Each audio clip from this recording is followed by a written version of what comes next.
स्वागत है आपका खास खबर में। आपके साथ मैं हूं नुसरात सिंह। आज खास खबर में बात करेंगे उन तमाम जन कल्याणकारी योजनाओं की जो छोटे छोटे बच्चों के लिए बनाई गई हैं।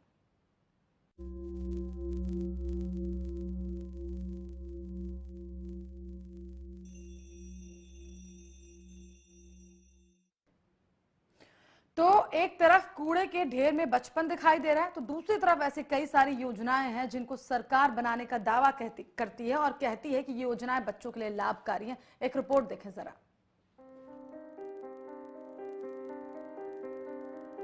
एक तरफ जहां केंद्र और प्रदेश सरकारें जन कल्याणकारी योजनाएं लागू करने की दुहाई का भविष्य कहे जाने वाले मासूम कूड़े के ढेर में अपना भविष्य खोज रहे हैं। कनीना में करीब सैकड़ों नाबालिग नन्हे बच्चे 2 जून की रोटी का जुगाड़ करने के लिए कड़ाके की ठंड में नंगे पैर सुबह से सड़कों पर कचरा बीनने के लिए निकल जाते हैं और शाम तक कूड़ा बीनकर उसे कबाड़ी के पास बेचकर 2 वक्त की रोटी का जुगाड़ करते हैं। जिस उम्र में बच्चों को स्कूल के बैग का बोझ भी बड़ा बोझ नजर आता है, उस उम्र में ये बच्चे अपने साथ घर के खर्च का बोझ भी ढो रहे हैं। पढ़ाई से कोसों दूर ऐसे बच्चों के अरमान जहन में ही धराशायी हो रहे हैं। राजस्थान के जोधपुर से आकर बसे इन लोगों का परिवार के पालन पोषण के लिए पूरे दिन भर प्लास्टिक और बोतलें चुनना रोजमर्रा की जिंदगी का हिस्सा बन गया है। लेकिन ये कोई पहला और आखिरी मामला नहीं, क्योंकि एक तरफ जहां बच्चों का भविष्य सुरक्षित रखने के लिए सरकार कहीं अहम योजनाएं बना रही है, लेकिन कूड़े के ढेर में अपना बचपन तलाशते इन बच्चों ने सरकार की योजनाओं पर कई सवाल खड़े कर दिए। कनीना से राजीव के साथ ब्यूरो रिपोर्ट, हरियाणा न्यूज। तो कूड़े के ढेर में इस वक्त बचपन दिखाई दे रहा है। सरकार की योजनाएं केवल कागजों तक ही सीमित हैं, वो योजनाएं दिखाई नहीं देती और साथ ही साथ इन योजनाओं के बारे में इन छोटे छोटे बच्चों को किसी तरह की कोई जानकारी भी नहीं। हमारे संवाददाता राजीव फोन लाइन पर जुड़े हैं। राजीव, जो तस्वीरें हमने आपके देखी हैं, तस्वीरों में किस तरह से जब बच्चों से सवाल पूछा जा रहा है तो बच्चे मुस्कुरा रहे हैं, काफी ज्यादा मासूमियत के साथ जवाब देते यहाँ पर नजर आए। लेकिन कहीं ना कहीं जो सरकार की जो तमाम योजनाएं हैं वो विफल होती दिखाई दे रही हैं, जो बच्चों के लिए बनाने का दावा करती है सरकार। जी, मैं आपको बताना चाहूंगा, सरकार ने अनेकों जन कल्याणकारी बच्चों के लिए योजनाएं बना रखी हैं, लेकिन कहीं न कहीं इन योजनाओं का पूर्ण रूप से उपयोग नहीं हो पा रहा है। यही एक मामला कनीना में देखने को मिला कि यहाँ कनीना शहर के अंदर दर्जनों बच्चे पूरे शहर के अंदर कागज चुगते दिखाई देते हैं। ये बच्चे पूरे दिन भर कागज चुगने के बाद उन कागजों को कबाड़ी के पास बेचते हैं और 100 से 150 रुपए कमाते हैं और उसके बाद अपने परिवार का भरपेट भोजन भी नहीं खा पाते हैं उसकी वजह से। तो कहीं न कहीं हमें ये दिखाई देता है कि इन बच्चों की सुनने वाला कोई नहीं है। सरकार ने इनकी तरफ कोई ध्यान नहीं दे रखा है ताकि इनके लिए ऐसा कोई व्यवस्था की जाए ताकि ये बच्चे स्कूल में जाए, पढ़े लिखे। इस पढ़ने लिखने की उम्र के अंदर ये बच्चे गंदगी के ढेरों में कागज और पॉलिथीन वगैरह चुगते दिखाई देते हैं। जी राजीव, जाहिर सी बात है यहाँ पर जो सरकार द्वारा जो योजनाएं बनाई गई वो विफल तो हो ही रही हैं। आपसे ये जानना चाहूंगी, अगर हाल फिलहाल की बात की जाए, हाल फिलहाल के दौरान किस तरह की योजनाएं सरकार द्वारा चलाई जा रही, कितनी योजनाएं चलाई जा रही बच्चों के लिए जो कारगर सिद्ध हो सके? जी, बच्चों के लिए देखो कई योजनाएं हैं। सर्व शिक्षा अभियान के तहत भी बच्चों के लिए पढ़ने लिखने की व्यवस्था की गई है कि बच्चों को सरकार की तरफ से किताबें मुहैया करवाई जाती है, बच्चों को सरकार की तरफ से बैग दिए जाते हैं और उनको मिड डे मील की भी व्यवस्था स्कूल के अंदर की गई है कि बच्चों को खाना भी स्कूल से दिया जाएगा। लेकिन कहीं न कहीं देखने वाली बात यह है कि इन सभी योजनाओं की अवेयरनेस ही क्षेत्र के अंदर नहीं है कि उन बच्चों को पता ही नहीं है कि हम स्कूल में जाएंगे तो हमें बैग भी वहाँ से मिलेगा और हमें किताबें भी वहाँ से मिलेंगी और हमें एक समय का भोजन भी वहाँ से मिलेगा। कहीं न कहीं देखने को ये मिलता है कि सरकार ने योजनाएं तो बना दी, उनका पैसा भी सरकार की तरफ से आता है, लेकिन कहीं न कहीं अधिकारी उस पैसे को गोलमाल कर लेते हैं। उस योजना का लाभ एक धरातल सतह पर बच्चों तक नहीं पहुँच पाता है। इसके चलते ये बच्चे अपने कहीं खाना खाने के लिए जो घर से निकलते हैं और दिन भर कागज चुगते हैं और कागजों को। बिल्कुल राजीव, बने रहिए हमारे साथ। तो कूड़े के ढेर में बचपन तलाश रहे हैं छोटे छोटे से बच्चे। हमारे साथ देवेंद्र जी जुड़ चुके हैं जो कि समाज सेवी। देवेंद्र जी, बहुत स्वागत है आपका हरियाणा न्यूज में। देवेंद्र जी, सुन पा रहे हैं आप? जी देवेंद्र जी, जो खबर निकल कर आई है वो कनीना से निकल कर आई है, जहां पर छोटे छोटे से बच्चे कूड़े के ढेर में बचपन तलाश रहे हैं और उसी के जरिए अपना जीवन यापन कर रहे हैं। ना कि सिर्फ अपना बल्कि अपने परिवार वालों का जीवन यापन कर रहे हैं। सवाल कहीं ना कहीं उन तमाम योजनाओं पर उठ रहा है जिन योजनाओं का यहाँ पर हवाला देते सरकार थकती नहीं है। बिल्कुल बिल्कुल सही है कि जो बच्चे जो देश का भविष्य जी। है उनको जो है ना अपने जैसे ये पॉलिथीन वगैरह या कूड़ा कचरा जो है इकट्ठा करके वो 150 रुपए इकट्ठा करते हैं, उससे अपना गुजारा कर रहे हैं। लेकिन वो इस वजह से शिक्षा से वंचित रह जाते हैं। और ये बाबा साहब का भी एक संदेश था कि भाई जो आदमी अब शिक्षित नहीं हो पाएगा तो वो जो है ना मतलब उसका पूरा विकास नहीं हो सकता। और ये जो सरकारी जो योजनाएं हैं इनका लाभ भी उनको नहीं मिल पाता। देवेंद्र जी, आपको ये नहीं लगता कि यहाँ पर इन योजनाओं को इम्प्लीमेंट करने के लिए, जमीनी धरातल पर उतारने के लिए कोशिशें ही नहीं की जाती? वरना कहते हैं ना कि अगर कोशिश की जाए तो हर काम किया जा सकता है। बिल्कुल बिल्कुल सही बात है कि इन योजनाओं का लाभ ऐसे बच्चों तक नहीं पहुंच पा रहा और इसी वजह से उनको जो है ना ये इस तरह से जो है ना कि वो मतलब ये मजबूरी में ये बीनने का काम करते हैं। चलिए, हमारे साथ बने रहिए देवेंद्र जी। हमारे साथ मेघा सिंगला जी जुड़ चुके हैं जो कि बाल संरक्षण अधिकारी। मेघा जी, स्वागत है आपका हरियाणा न्यूज में। मेघा जी, सुन पा रही हैं आप? तो मेघा जी के साथ हमारा संपर्क टूट चुका है, लेकिन देवेंद्र जी लगातार हमारे साथ बने हुए जो कि समाज सेवी हैं।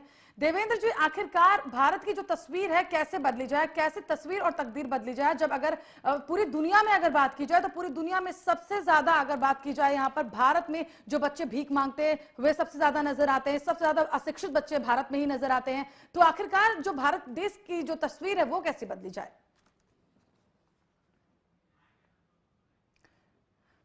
देवेंद्र जी, सुन पा रहे हैं आप?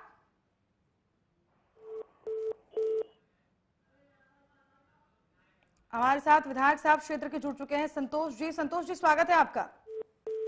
तो संतोष जी के साथ भी हमारा संपर्क टूट गया। दोबारा संपर्क साधने की कोशिश करेंगे और तमाम उन अधिकारियों से जवाब भी लेने की कोशिश करेंगे जो अपनी जिम्मेदारियों से भागते हैं, अपनी जिम्मेदारियों की बात करते हैं, लेकिन जब आप तस्वीर देखने जाएंगे, सड़कों पर उतरेंगे तो वहां पर आपको कुछ और ही तस्वीर नजर आएगी। वहां बच्चे आपको भीख मांगते हुए नजर आएंगे, अपना जीवन यापन करने के लिए आप देख पा रहे हैं कि पॉलिथीन से इकट्ठे करते हुए नजर आ रहे हैं।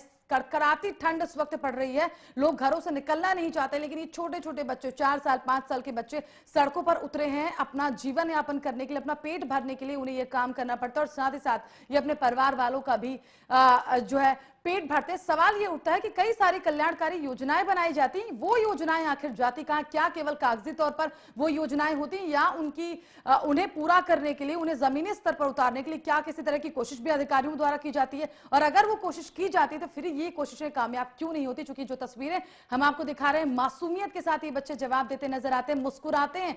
सर्दी का समय है, ऐसे समय पर ये काम करने निकले हैं, सड़कों पर कचरा बीन रहे हैं, कचरे में अपना भविष्य ढूंढ रहे हैं, उसके बाद भी काफी ज्यादा मासूमियत के साथ मुस्कुराते हुए जवाब देते हैं। सवाल उन तमाम जन कल्याणकारी योजनाओं पर उठता है जिन योजनाओं का हवाला देते हुए सरकार थकती नहीं है।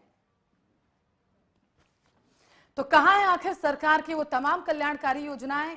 ये सवाल हम उठा रहे हैं। और पूरी दुनिया में अगर बात की जाए तो सबसे ज्यादा बाल मजदूरी जो है भारत में ही देखी गई है।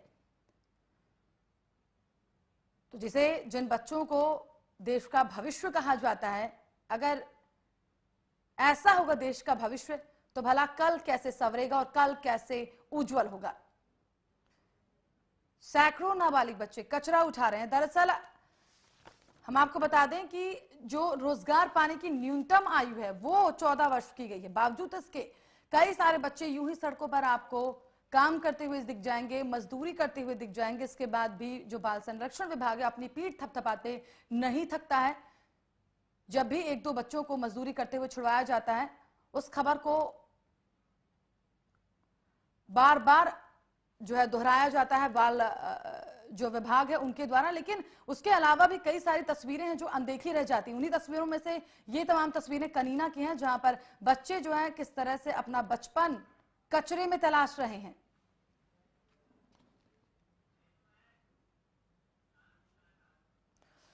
हमारे साथ इस पर बातचीत के लिए कानूनी सलाहकार रेणु जी भी फोन लाइन पर जुड़ चुकी हैं। रेणु जी, बहुत स्वागत है आपका। आपका भी स्वागत है। रेणु जी, देश के भविष्य को सुधारने की बात कही जाती है, बच्चों के लिए कई सारी योजनाएं बनाई जाती हैं। ये तमाम योजनाएं कागजी तौर पर ही सीमित है। आखिरकार सवाल ये उठता है कि बच्चे अपना हक आखिरकार पाएं तो कैसे पाएं, क्योंकि सरकार द्वारा इन योजनाओं को पूरा करने के लिए, बच्चों तक पहुंचाने के लिए बहुत सारे दावे किए जाते हैं। जी जी मैं आपके चैनल के माध्यम से ये कहना चाहूंगी कि कितनी सारी भी योजनाएं बना ली जाए या कानून बना लिए जाए, वो अकेले अपने आप में एनफ नहीं होते। जी जो कोई भी कानून ना, खास तौर से जब हम बच्चों के लिए बना रहे हैं, अब ये जो कूड़ा कचरा बीनने वाले बच्चे जैसे हैं, जिनकी बहुत ह्यूज नंबर है हमारे देश में, सिर्फ हरियाणा में ही नहीं बल्कि हर स्टेट में एक बहुत बड़ा नंबर, एक बहुत बड़ी संख्या इन बालकों की है जो ये असंगठित क्षेत्र कहलाता है, और उसमें ये लोग ये कार्य कर रहे हैं, और जिसके कारण इनके बहुत सारे हक हुकूक, इनके अधिकारों का पूरी तरह से हनन है, यानी कि उन अधिकारों के बारे में वो सोच भी नहीं सकते।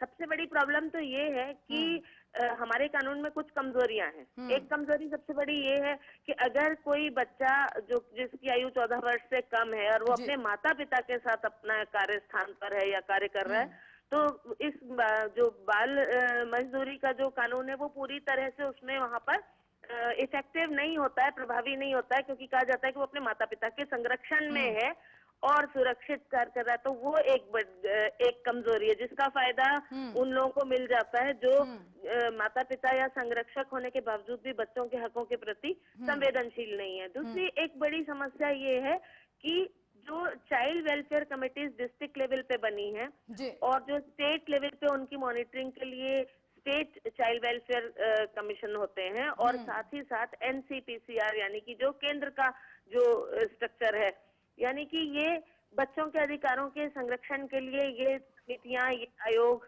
ये कार्य करते हैं। अब इन समितियां, इन आयोगों का जो कार्य करने का तरीका है, उसमें आप देखेंगे कि बहुत ज्यादा आइसोलेशन होता है।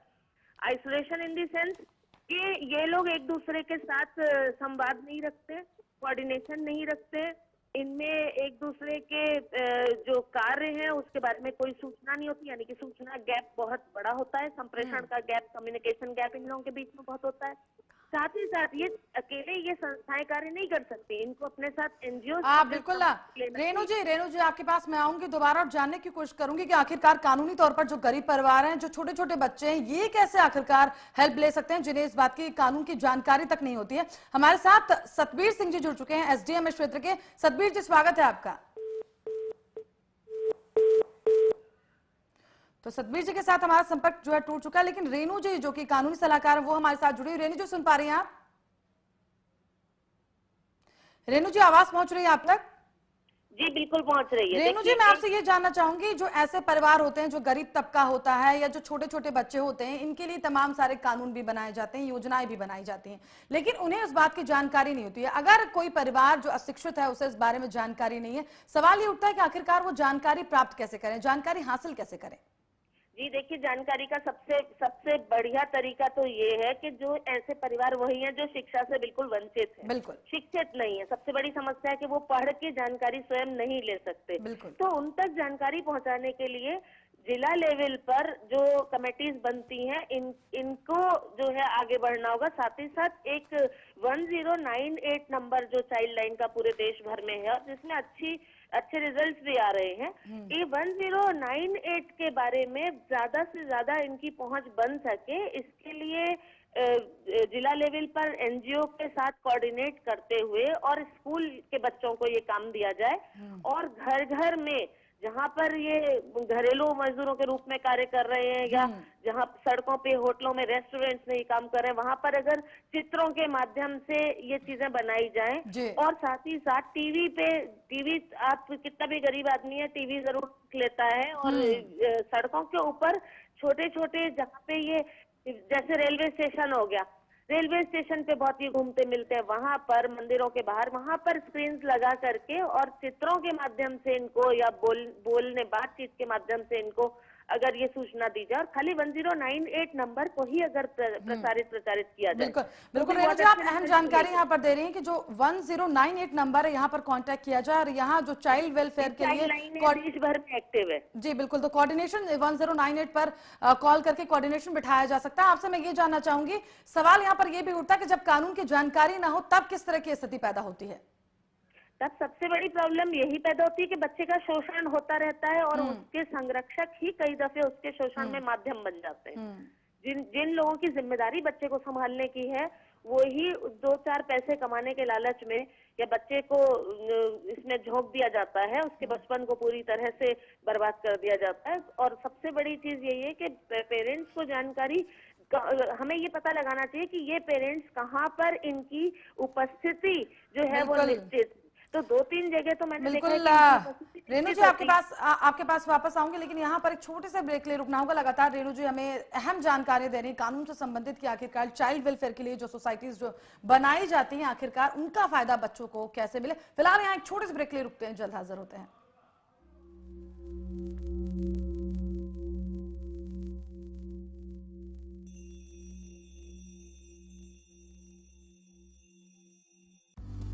सिरसा में अब खत्म हुआ अंतर्राष्ट्रीय स्तर की शिक्षा का इंतजार। MDLR ग्रुप लेकर आए हैं MDK इंटरनेशनल स्कूल। हरियाणा के हरित क्षेत्र सिरसा में विश्व स्तरीय शिक्षा की खास पहचान। MDK international school Cambridge university London से जुड़े सिरसा के इस पहले रेसिडेंशियल कम डे बोर्डिंग स्कूल के डायरेक्टर हैं कैम्ब्रिज एग्जाम्स के आकलनकर्ता मिस्टर लॉरेंस फ्रे। विश्व स्तरीय शिक्षा के साथ MDK स्कूल में है एयर कंडीशन कैंपस और दूसरी आधुनिक जरूरी सुविधाएं, पुस्तकों से परिपूर्ण लाइब्रेरी और एक स्पेशियस कैफेटेरिया जिसमें बच्चों के लिए मिलेगा हेल्दी खाना। MDK इंटरनेशनल स्कूल की विश्व स्तरीय खेल एवं अन्य सुविधाएं आपके बच्चों का स्वास्थ्य एवं चहुमुखी विकास सुनिश्चित करती हैं। तारकेश्वरम धाम के नजदीक रानिया रोड सिरसा में। अधिक जानकारी के लिए संपर्क करें 9254136642 434445 या लॉग ऑन करें www.mdkinternationalschool.com। MDK international school, nurturing your future today. Haryana fresh शुद्ध घी का नाम बड़ा, शुद्धता की कसौटी पर खरा, घर के घी जैसा स्वाद मन भाए, जो भी खाए तंदुरुस्ती पाए। हरियाणा फ्रेश एगबाग शुद्ध घी, स्वाद घर के घी जैसा। हरियाणा फ्रेश शुद्ध घी।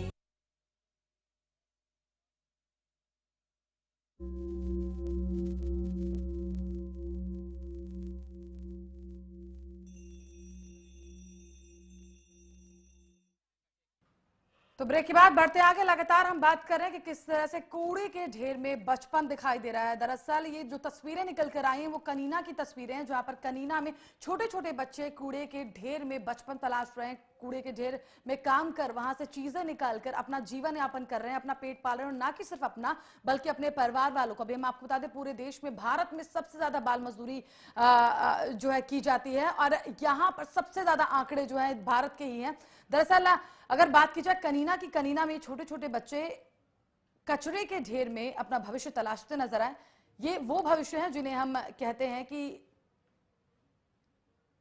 बच्चे देश का भविष्य होते हैं, और ये आज अगर बेहतर होंगे तो कल जो देश है वो और ज्यादा उज्जवल होगा।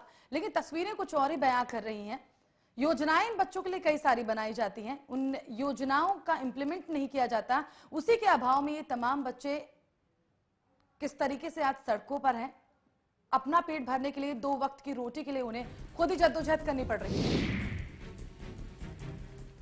और इधर एक बड़ी खबर की बात कर लेते हैं। बड़ी खबर, सीएम प्रवासी सम्मेलन को संबोधित कर रहे हैं। हम आपको बता दें गांधीनगर पहुंच चुके हैं सीएम, प्रवासी भारतीय सम्मेलन को संबोधित कर रहे हैं। हम खेलों को बढ़ावा दे रहे हैं, मनोहर लाल खट्टर ने कहा। मनोहर लाल खट्टर हम आपको बता दें अहमदाबाद के गांधीनगर में है और वहां पर प्रवासी भारतीय सम्मेलन चल रहा है। हरियाणा को कॉर्पोरेट राजधानी बनाना चाहते हैं सीएम। बड़ी खबर इस वक्त की हम आपको देते हैं, हम खेती को भी बढ़ावा दे रहे हैं। हरियाणा ने बहुत जबरदस्त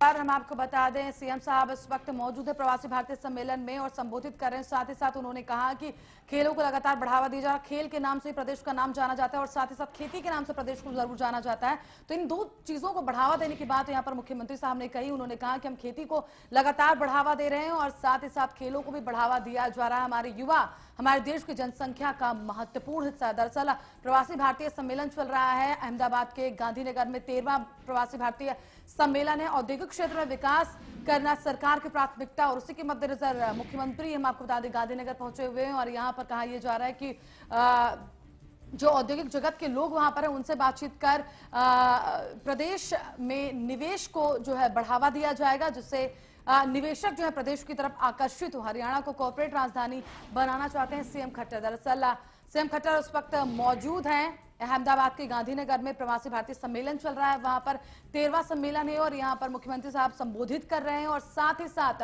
इस सम्मेलन से प्रदेश को उम्मीदें भी हैं, क्योंकि इसके जरिए औद्योगिक क्षेत्र में बढ़ावा मिल सकता है प्रदेश को और यहां पर अगर निवेशक प्रदेश की तरफ आकर्षित होते हैं तो ये प्रदेश के लिए फायदेमंद साबित हो सकता है। और इसी के मद्देनजर सीएम साहब इस वक्त मौजूद हैं अहमदाबाद के गांधीनगर में, प्रवासी भारतीय सम्मेलन में मौजूद हैं और कोशिश उनकी यही होगी कि ज्यादा से ज्यादा निवेशकों को प्रदेश के साथ जोड़ा जा सके और इन्वेस्टमेंट्स जो है कराए जा सके।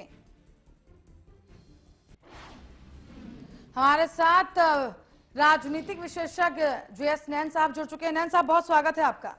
धन्यवाद मैम। किस तरीके से देखते हैं आप जिस तरीके से गांधीनगर में इस वक्त मुख्यमंत्री साहब मौजूद हैं और उम्मीदें यही जताई जा रही हैं कि औद्योगिक लिहाज से कोशिश यही होगी कि इन्वेस्टर्स जो है वो ज्यादा से ज्यादा जुड़ सके हरियाणा के साथ। ऐसा है कि पहले भी जितने हमारे चीफ मिनिस्टर्स हुए हैं वो बाहर जाया करते थे जी, और बाहर जाकर डिफरेंट कंट्रीज में, क्योंकि मैंने कई बार साहब को भी देखा कि बाहर गए हैं, कभी वो जापान गए, कभी इजराइल गए, कई कंट्रीज में गए। उनका मेन मकसद यही होता था, परंतु उसका कोई खास असर नहीं पड़ता था जी। मैंने देखा है ना कि पूरा का पूरा जत्था जाता था, मंत्री भी जाया करते थे और अब तो ये घर में गंगा आई हुई है, तो इसलिए मुख्यमंत्री जी वहाँ गए हैं और वहाँ जाकर वो उनसे मिलेंगे और मुझे उम्मीद है कि हरियाणा के लिए ये हितकारी होगा और काफी लोग जो है ना हरियाणा में भी इन्वेस्ट करने के कोशिश करेंगे, क्योंकि हरियाणा एक तो दिल्ली के नजदीक है, बिल्कुल, एक हरियाणा में हर चीज आपको अवेलेबल होती है जी। तो इसलिए हरियाणा एक बहुत अच्छा प्लेस है इस चीज के लिए कि यहाँ पर इन्वेस्टर जो आए NRI और वो इन्वेस्ट करें। और मुख्यमंत्री डिपेंड करता है इनकी जो टीम गई है वहाँ पर ऑफिसर्स की, वो कितना कन्विंस करा पाते हैं, क्योंकि जब भी वो इन्वेस्ट करेंगे इस चीज को देखेंगे कि उनको क्या क्या फैसिलिटीज मिलती है।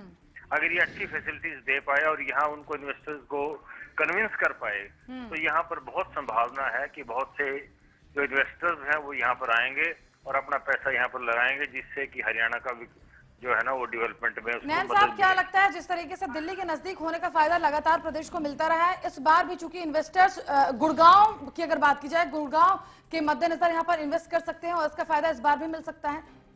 हाँ, बिल्कुल मिल सकता है, क्योंकि हरियाणा एक ऐसी सिचुएशन है हरियाणा की जहाँ पर है कि इसके दिल्ली के चारों तरफ फरीदाबाद आता है और गुड़गांव आता है जी।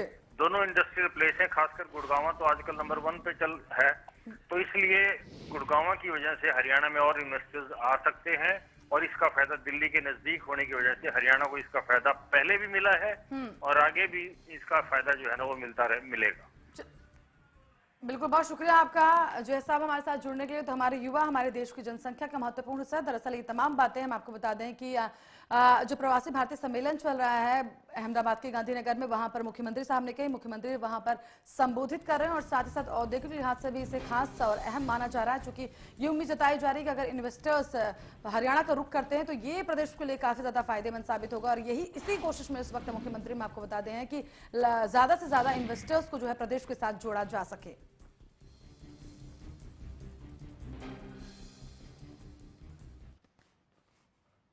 तो खास खबर में आज केवल इतना ही, पर हरियाणा पर जो है लगातार खबरों का सिलसिला जारी रहेगा।